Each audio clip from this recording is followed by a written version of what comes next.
मजलिस इत्तेहादुल मुस्लिमीन एक पैगाम लेकर आई है आपके बीच में। हैदराबाद की सरजमी पर से उत्तर प्रदेश की सरजमी पर सिर्फ इसलिए आई है कि आज उत्तर प्रदेश में जो बदहाली छाई हुई है हम मुसलमानों के बीच, दलितों के बीच, पिछड़ों के बीच, इन तमाम चीज़ों को दूर करने आई है मजलिस इत्तेहादुल मुस्लिमीन आपके बीच में। और मजलिस इत्तेहादुल मुस्लिमीन एक पैगाम दे रही है, अगर आपके सफ़ों में इत्तेहाद है, आपके सफ़ों में अज़म है, आपके सफ़ों में इरादा है, तो आप लोग अपना खोया हुआ वक़ार हिंदुस्तान में फिर से हासिल कर सकते हो। मेरे दोस्त, मैं कहना चाहता हूँ आप लोगों से कि इस मुल्क की फिजा में आतिशी भी गोले हैं। इस मुल्क के हुक्मरान सीधी राह से भूले हैं। जब मेहनत मजदूर की कमाई पे एक अमीर पलता है, जब सड़क पर एक गरीब मरता है, दर्द से बिलखता है, कर्ब से तड़पता है, तो मुझसे पूछता है कोई ऐसा तबीब जो दर्द की दवा दे सके? है ऐसा कोई तूफा जो समंदरों को दिल को दहला सके? तो हाँ, उनके काम देखते हुए, उनके इंतजाम देखते हुए मेरे दिल से यही निकलता है कि हक और इंसाफ की आवाज़ उठाने वाला मेरा कायद बैरिस्टर असदुद्दीन ओवैसी है। और मेरे भाई, मैं ये बोलना चाहता हूँ, जिस तरीके से मेरे कायद आवाम की बोली बोल रहे हैं और वही नारा लगा रहे हैं जो नारा हम लगा रहे हैं, अगर वो इसी तरीके से अपने वसूलों पे डटे रहे तो खुदा के इज्जत की कसम हम तमाम आवाम उनके साथ मिलकर बता देंगे दुनिया के संसार को कि कितनी ताकत है जज्बों की यलगार में। अब हर गरीबों के दरबार में सर झुकाए हर एक नवाब आएगा, इनकलाब आएगा, इनकलाब आएगा। आज मजलिस इत्तेहादुल मुस्लिमीन उत्तर प्रदेश की सरजमी पर आई है तो मुखालफत शुरू हो गई है, मुखालिफ खड़े हो गए हैं। मेरे भाई, जब हजरत इब्राहिम अलैहिस्सलाम ने हक की आवाज़ उठाई थी तो नमरूद ने उनके लिए लौ जलाया था और वो लौ 3 दिन तक जलता रहा। तो एक छोटी सी चिड़िया अपने चोंच में पानी भरकर लाती और उस लौ पर गिरा देती। ये देखकर तमाम चरेत परेत और मखलूक लोगों ने उसका मजाक उड़ाना शुरू कर दिया। ए चिड़िया, तुम नमरूद का लौ बुझाओगी? तो वो चिड़िया कहती है, नहीं नहीं, मैं नमरूद का लौ तो नहीं बुझा सकती, लेकिन जब मैं कयामत के मैदान में अपने रब के सामने खड़ी होंगी तो मैं ये कह सकूंगी कि मैंने ये नफरत की आग बुझाने की कोशिश करी थी। ऐसे ही मेरे दोस्तों, जब हमारा कायद आज हक और इंसाफ की आवाज़ उठा रहा है तो मुखालिफ खड़े हो गए हैं, मुखालफत शुरू हो गई है, तरह तरह के जुमले पेश कर रहे हैं कि मजलिस इत्तेहादुल मुस्लिमीन आई है, बैरिस्टर असदुद्दीन ओवैसी आई है, भारतीय जनता पार्टी जीत जाएगी, बीजेपी जीत जाएगी। अरे मजलिस इत्तेहादुल मुस्लिमीन किसी को जिताने या हराने नहीं आई। मजलिस इत्तेहादुल मुस्लिमीन एक मजबूत क़यादत लेकर आई है। मजलिस इत्तेहादुल मुस्लिमीन हक और इंसाफ की आवाज़ उठा रही है। यह आप तमाम लोगों को मजबूत करने आई है। आइए हम भी हक और इंसाफ की आवाज़ को आगे बढ़ाते हैं ताकि हम भी कयामत के मैदान में अपने रब के सामने खड़े होकर ये कह सकेंगे कि हमने भी हक की आवाज़ उठाई है।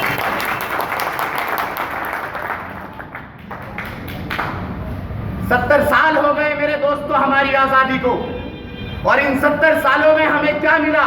और मैं इस 70 साल की आज़ादी की मुखालफत करता हूँ कि जिस देश के कूचे कूचे में अफलास आवारा फिरता हो, जिस देश की धरती भूख उगलती हो, जहाँ दुख फलक से गिरता हो, जहाँ भूखे नंगे बच्चे भी आहों पर पाले जाते हैं, जहाँ सच्चाई के मुजरिम सलाखों में डाले जाते हैं, जहाँ हमारे खून से मैल अपने धोए जाते हैं, और जिस मुल्क में इस्लाम को आतंक की नज़रों से देखा जाता हो, इस मुल्क की मिट्टी बरसों से दुख जिगर पे सहती है और अपने देश के लोगों को जश्न आज़ादी मुबारक कहती है, जश्न आज़ादी मुबारक कहती है। तुम लगाओ आज़ादी के नारे और इन नारों से हमें बहलाओ। मेरे भाई, अगर 70 साल में किसी को इस मुल्क में आज़ादी मिली है तो वो आरएसएस को मिली है, वो बजरंग दल को मिली है, वो शिवसेना को मिली है, वो विश्व हिंदू परिषद को मिली है, वो गौरक्षा दल को मिली है। ये चाहे तो अखलाक को मार दे, ये चाहे तो मिन्हाज को मार दे, ये चाहे तो दंगों के नाम पर हमारी माँ बहनों की असमत लूट ले, ये चाहे तो गाय के नाम पर किसी का खून बहा दे। मेरे दोस्तों, असल मायने में इन्हें आज़ादी मिली है, हमें मिली है तो गुलामी की जंजीरें। बताइए, आज हमारे मुल्क में ना ही हमारी कलम आज़ाद, ना ही हमारी जुबान आज़ाद, सबसे बढ़कर तो हमारी मईशत आज़ाद नहीं मेरे दोस्तों। यहाँ पर बोलने पर पाबंदी, सोचने पर ताजीरें, पैरों में आज भी है गुलामी की जंजीरें। मेरे दोस्तों उठकर दर्दमंदों का सुबह शाम बदलो तुम, और जिसमें हम नहीं शामिल वो निजाम बदलो तुम। जरा सोचिए मेरे दोस्तों थोड़ी देर के लिए, 850 साल हुकूमत करने वाली मेरी कौम आज कितना कमजोर हो गई है। पहले ये जालिमों के जुल्म से सिसका करती थी, अब जालिमों का जुल्म इस कदर बढ़ गया है कि ये इतना रोया है, इतना चिल्लाया है, अब तो आंसुओं के बदले कतरा कतरा खून का टपकता है मेरे दोस्तों। और दरिंदगी का तमाशा रोज बरोज बढ़ता जा रहा है और इसे देखने वालों का इजाफा रोज बरोज हो रहा है। मजलूम चिल्ला रहा है मुझे बचाओ मुझे बचाओ, लेकिन ये जालिम है कि जुल्म खत्म करने का नाम नहीं लेते। जरा सोचिए उस मासूम अखलाक के बारे में जिनको इन जालिमों ने दादरी में कत्ल कर दिया था। वो कितना तड़पा होगा जब उसके ऊपर इन जालिमों ने लाठी और डंडों से वार किया गया होगा। उसकी कमजोर हड्डी चकनाचूर हो रही होगी, उसकी कमजोर बेजे की हड्डी सर में घुस रही होगी, लेकिन इन जालिमों को तरस ना आया। और मैंने सुना है कि मरते वक्त प्यास बहुत लगती है मेरे दोस्तों, उसने भी प्यास के लिए पानी के लिए इल्तजा की होगी, लेकिन इन जालिमों ने पानी को छोड़ो उसकी बॉडी का तमाशा बनाया, हजारों की हुजूम में उसकी बॉडी को घसीटा। और बात यहीं तक नहीं ठहर जाती मेरे दोस्तों, जब मैं आंखें बंद करता हूं तो मेरी आंखें ढूंढने लगती है उस माँ के दर्द को। मेरी पर्दानशी माँ बहनें बैठी हैं, ये इस बात को बाखूबी समझ सकती है। आज हम यहाँ पर बैठे हैं, इनके घर के लाडले, चाहे हम अपनी माँ के लाडले हैं, हम कहीं चले जाते हैं तो हमारी माँ को किस कदर चिंता होती है कि मेरा लाल घर कब आएगा।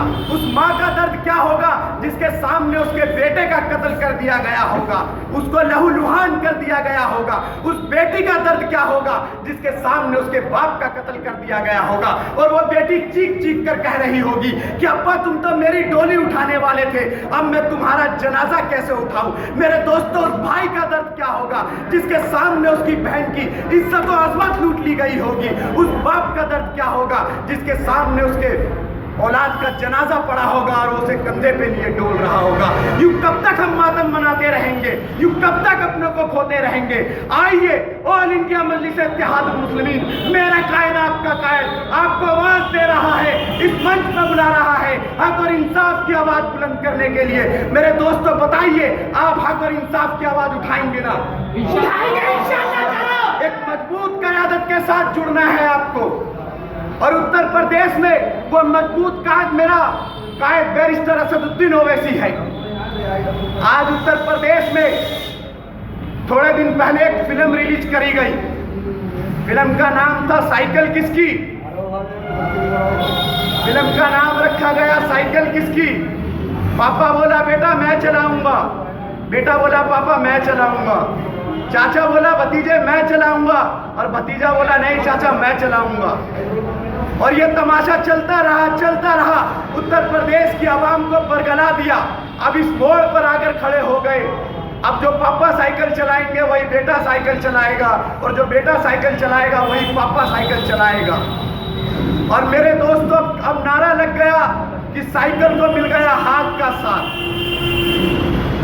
जो साइकिल अपने बाप का बोझ नहीं उठा सकता, अपने उसके बेटे का बोझ नहीं उठा सकता, मेरे दोस्तों वो बाबरी मस्जिद की शहादत का बोझ उठाने चला। आज दादरी के कातिल और बाबरी के कातिल दोनों इकट्ठे हो गए हैं उत्तर प्रदेश के लोगों को वोट काटने के लिए। ये लोग हमें रिक्शा तो दे सकते हैं, लेकिन मेरे दोस्तों नौकरी नहीं दे सकते। ये हमें स्कूल तो दे सकते हैं, लेकिन तालीम नहीं दे सकते। ये हमें राशन तो दे सकते हैं, लेकिन आरक्षण नहीं दे सकते।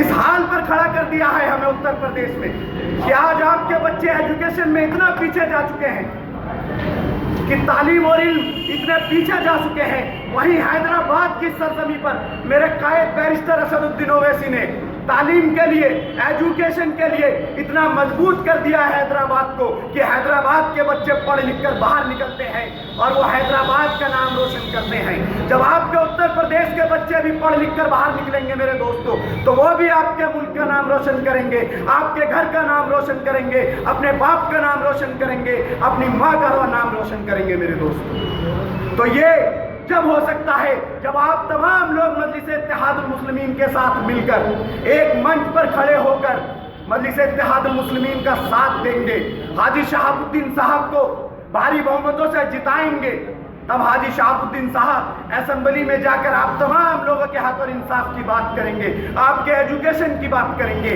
आपके विकास की बात करेंगे, ताकि आप तमाम लोगों के साथ जो हक और नाइंसाफी हो सकी है वो हक और इंसाफ में बदल जाए। मेरे दोस्तों बताइए, मेरे दोस्तों, मजलिस इत्तेहादुल मुस्लिमीन आई है और मजलिस इत्तेहादुल मुस्लिमीन ये पैगाम दे रही है आपको कि मुत्तहिद हो जाओ, इत्तेहाद ले आओ। मुत्तहिद और इत्तेहाद ले आओगे आप लोग तो देख लेना कोई माई का जना नहीं होगा जो हमारे गिरवान तक भी हाथ रख सके। मेरे दोस्तों, आज हैदराबाद की सरजमी पर कोई बात हो जाती है तो वो हमारे 7 मर्द मुजाहिद, 7 MLA पूरे हैदराबाद की असेंबली को हिलाकर रख देते हैं। ऐसे ही जब आप लोग अपना नुमाइंदा चुनकर लाओगे हाजी शहाबुद्दीन साहब को और तमाम मजलिस के नुमाइंदों को जिताओगे तो वो भी उत्तर प्रदेश की असेंबली में जाकर आपकी आवाज उठा सकेगी। आज उत्तर प्रदेश की असेंबली में 67 मुस्लिम विधायक हैं। मेरे दोस्तों, मुजफ्फरनगर जलता रहा, मुजफ्फरनगर में हजारों लोग बेघर हो गए, हजारों लोगों का खून बहा, लेकिन सेकुलरिज्म का नारा भरने वाली है मुलायम सरकार, जो मुल्ला मुलायम कहलाने का दावा करता है। बताइए, इनके किसी विधायक ने भी अगर मुजफ्फरनगर को लेकर असेंबली में अपनी आवाज तक खोली हो, क्योंकि ये नहीं चाहते हमारे साथ हक और इंसाफ। या आपको ये ऐसे 67 मुस्लिम विधायक चाहिए या हैदराबाद के 7 ऐसे MLA जो अगर हैदराबाद में कोई बात आवाम के साथ हो जाती है तो वो असेंबली को गुंजा कर रख देते हैं। बताइए, आपको ऐसे नुमाइंदे चाहिए या मजलिस के ऐसे नुमाइंदे चाहिए? बताइए मेरे भाई, आप लोग देंगे ना मजलिस इत्तेहादुल मुस्लिमीन का साथ?